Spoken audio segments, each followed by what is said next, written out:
चरण शुरू हो रहा है। पिछले 1.5-2 महीने के अंदर पूरा देश एक तरह से बंद था। कोरोना की महामारी की वजह से पूरे विश्व के अंदर इस टाइम संकट छाया हुआ है। पिछले 1.5-2 महीने में आप लोगों ने खूब तपस्या की है, आप लोगों ने काफ़ी कठिनाई का सामना किया है और आपकी ये तपस्या विफल नहीं होगी। मुझे पूरा यकीन है कि कोरोना की महामारी से हम सब लोग मिलके इसका सामना कर रहे हैं और इस पे हम लोग जीत हासिल करेंगे। दिल्ली के अंदर अभी तक 10,054 केस टोटल हुए हैं। जैसा मैं अक्सर कहता रहा हूँ कि केसेस तो ज़्यादा हैं, लेकिन लोग बीमार पड़ रहे हैं और ठीक होके घर जा रहे हैं। 4,485 लोग ठीक हो गए हैं, यानी कि 45% लोग ठीक हो गए। 160 लोगों की मौत हो गई कोरोना की वजह से। नहीं होनी चाहिए थी, कोशिश कर रहे हैं हम एक एक व्यक्ति की जान बचाने की, लेकिन एक औसतन तौर पे देखा जाए दुनिया के पॉइंट ऑफ व्यू से और हमारे देश के अंदर अन्य राज्यों में जो है, तो इतने मामलों में जो मौत हुई हैं वो अन्य राज्यों की और अन्य देशों की अपेक्षा कम है। लेकिन हम कोशिश करते हैं एक एक व्यक्ति की जान बचाने की। अब कोरोना अगले 1-2 महीने में तो ख़त्म नहीं होने वाला। जब तक इसकी वैक्सीन नहीं आएगी तब तक ख़त्म नहीं होने वाला। तो जैसा मैं कई बार अक्सर कहता रहा हूँ कि कोरोना के साथ अब अपने को अपनी ज़िंदगी चलाने की आदत डालनी पड़ेगी। कोरोना भी रहेगा और अपनी ज़िंदगी भी चलेगी। लॉकडाउन परमानेंटली नहीं रह सकता। 1.5-2 महीने जो लॉकडाउन रहा, इस समय का हम सब लोगों ने, दिल्ली सरकार ने अपनी तैयारियां करने के लिए इस समय का इस्तेमाल किया। जब कोरोना आया था भारत में, हमारी बिल्कुल तैयारियां नहीं थी। हमारे पास टेस्टिंग किट नहीं थे, हमारे पास अस्पताल नहीं में इसका इंतजाम नहीं था, हमें पता नहीं था कोरोना में क्या क्या तैयारियां करनी है। लेकिन पिछले 1.5-2 महीने के अंदर अब हमने कोरोना के लिए अलग से अस्पताल नामांकित कर दिए, अलग से बेड लगा दिए, वेंटिलेटर का इंतजाम कर लिया, ऑक्सीजन का इंतजाम कर लिया, पीपी किट का इंतजाम कर लिया, टेस्टिंग किट का इंतजाम कर लिया। अब हमें अपनी अर्थव्यवस्था को धीरे धीरे खोलने की दिशा में बढ़ना है। एकदम से भी नहीं खोल सकते, अब धीरे धीरे हमें खोलने की दिशा में बढ़ना है। कल केंद्र सरकार ने इस बारे में कुछ गाइडलाइंस जारी की हैं। उन गाइडलाइंस को ध्यान में रखते हुए दिल्ली सरकार ने कई सारी चीज़ों को खोलने का, लॉकडाउन में ढील देने का निर्णय किया है। पहली चीज़ कि लॉकडाउन 31 मई तक जारी रहेगा, ऐसा केंद्र सरकार का आदेश है। लेकिन इस लॉकडाउन में कई सारी ढील दी जाएंगी।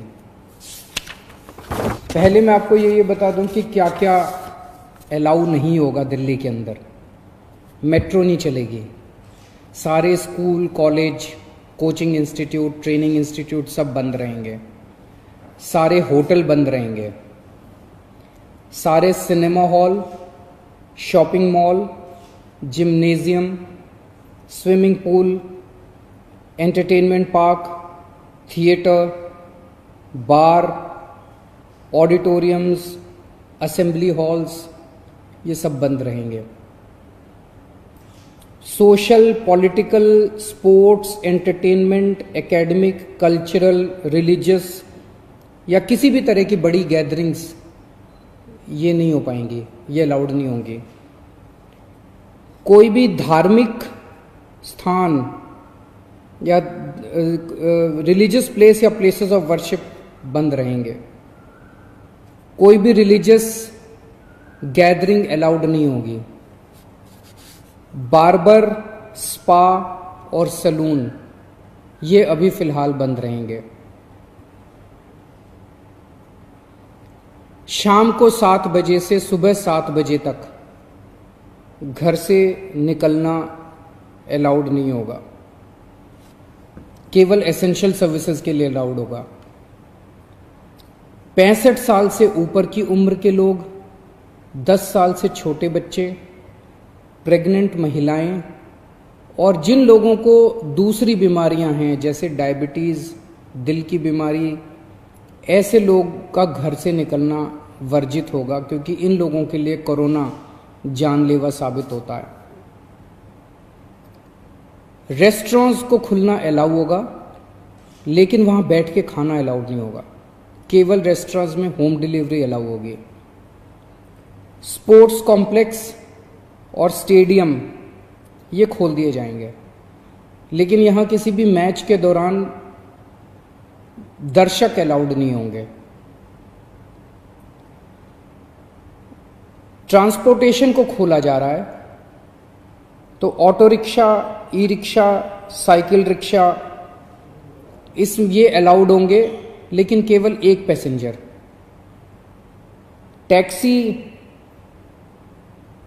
कैब्स ये अलाउड होंगे, लेकिन केवल 2 पैसेंजर्स। ग्रामीण सेवा, फटफट सेवा, इको फ्रेंडली सेवा ये अलाउड होंगे, लेकिन केवल 2 पैसेंजर्स। मैक्सी कैब में केवल 5 पैसेंजर्स और आरटीवी में 11 पैसेंजर्स। लेकिन हर सवारी उतरने के बाद ड्राइवर की जिम्मेदारी होगी कि वो सवारी वाले एरिया को डिसइंफेक्ट करेगा, ताकि जो अगली सवारी बैठती है उसको भी खतरा ना हो और ड्राइवर को भी खतरा ना हो। कार पूलिंग या कार शेयरिंग अलाउड नहीं होगी एग्रीगेटर्स वालों को। दिल्ली में बसें चलना चालू हो जाएगा। एक बस में 20 से ज़्यादा पैसेंजर्स अलाउड नहीं होंगे। बस में चढ़ने के पहले हर पैसेंजर की स्क्रीनिंग की जाएगी और हर बस स्टॉप के ऊपर ट्रांसपोर्ट डिपार्टमेंट की जिम्मेदारी होगी कि सोशल डिस्टेंसिंग मेंटेन करे, बसों के अंदर भी और हर बस स्टॉप के ऊपर भी। व्हीकल्स और इंडिविजुअल्स का मूवमेंट अलाउड होगा पूरे दिल्ली में। 4 व्हीलर्स के अंदर 2 पैसेंजर से ज़्यादा अलाउड नहीं होंगे और 2 व्हीलर के ऊपर पीछे बैठ के सवारी अलाउड नहीं होगी, पीछे पिलियन राइडर अलाउड नहीं होगा। सभी सरकारी और सभी प्राइवेट दफ्तर खुल जाएंगे अपनी पूरी स्टाफ के साथ, लेकिन कोशिश ज़्यादा से ज़्यादा प्राइवेट ऑफिस वाले ये करें कि ज़्यादा से ज़्यादा लोग घर में जितने काम कर सकते हैं वर्क फ्रॉम होम रहे। सभी मार्केट्स खुल जाएंगे, लेकिन जो मार्केट्स और मार्केट कॉम्प्लेक्सेस हैं वहाँ पे दुकानें ऑड इवन के हिसाब से काम करेंगी। आधी दुकानें एक दिन खुलेंगी, आधी दुकानें दूसरे दिन खुलेंगी, लेकिन जो एसेंशियल आइटम्स की दुकानें हैं वो रोज खुलेंगी। जितने स्टैंड अलोन शॉप्स हैं, नेबरहुड शॉप्स हैं, रेजिडेंशियल कॉम्प्लेक्सेस में शॉप्स हैं, वो सारी खुलेंगी, लेकिन हर शॉप में सोशल डिस्टेंसिंग मेंटेन होगी और सोशल डिस्टेंसिंग मेंटेन करने की जिम्मेदारी दुकानदार की होगी। अगर किसी दुकान के ऊपर सोशल डिस्टेंसिंग मेंटेन नहीं हो रही तो दुकान बंद कर दी जाएगी। जितने इंडस्ट्री है सारी इंडस्ट्री खोली जाएगी, लेकिन इनके टाइमिंग्स को थोड़ा सा स्टैगर कर दिया गया है भीड़ को रोकने के लिए। कंस्ट्रक्शन एक्टिविटीज शुरू की जा रही हैं, लेकिन कंस्ट्रक्शन एक्टिविटीज में केवल दिल्ली में रहने वाले जो वर्कर्स हैं वही अलाउड होंगे। अभी ट्रांस बॉर्डर वर्कर्स अभी लाना, बाहर से वर्कर्स को अभी लाके वो अलाउड नहीं होगा। शादी के लिए केवल 50 गेस्ट्स अलाउड होंगे और उसमें सोशल डिस्टेंसिंग मेंटेन की जाएगी। फ्यूनरल के लिए केवल 20 लोग अलाउड होंगे और उसमें सोशल डिस्टेंसिंग मेंटेन की जाएगी। कंटेनमेंट जोन्स के अंदर किसी भी किस्म की कोई एक्टिविटी अलाउड नहीं होगी एसेंशियल सर्विसेज को छोड़ के। इंटरस्टेट पिछले कुछ दिनों में देखा गया कि बॉर्डर के ऊपर नर्सेज को, डॉक्टर्स को रोक दिया गया। केंद्र सरकार ने भी ये आदेश दिए हैं कि बॉर्डर के ऊपर डॉक्टर्स को, मेडिकल प्रोफेशनल्स को, नर्सेज को, पैरामेडिकल स्टाफ को, सैनिटेशन पे काम करने वालों को, एम्बुलेंस को, इनको बिना रोक टोक के अलाउ किया जाएगा। और बॉर्डर के ऊपर इंटरस्टेट मूवमेंट के लिए गुड्स और कार्गो के ट्रक्स जो हैं, चाहे वो खाली ट्रक हों चाहे सामान से भरे हुए हों, उनको सबको अलाउ किया जाएगा। और सबसे ज़रूरी है कि मास्क पहन के निकलना अनिवार्य है, सबको मास्क पहने रहना ज़रूरी है और सोशल डिस्टेंसिंग हर जगह मेंटेन करना ज़रूरी है। और बार बार जितनी बार हो सके आप अपने हाथ अच्छे से सैनिटाइज़र से या साबुन से धोते रहिए। अपना ख्याल रखिए, अपने परिवार का ख्याल रखिए। बड़ा कठिन समय है, लेकिन मुझे पूरी उम्मीद है जिस तरह से आपने पिछले 2 महीने में तपस्या की है, आपकी तपस्या ये बेकार नहीं जाएगी और हम सब लोग मिलके कोरोना से जीत पाने में कामयाब होंगे। नमस्कार।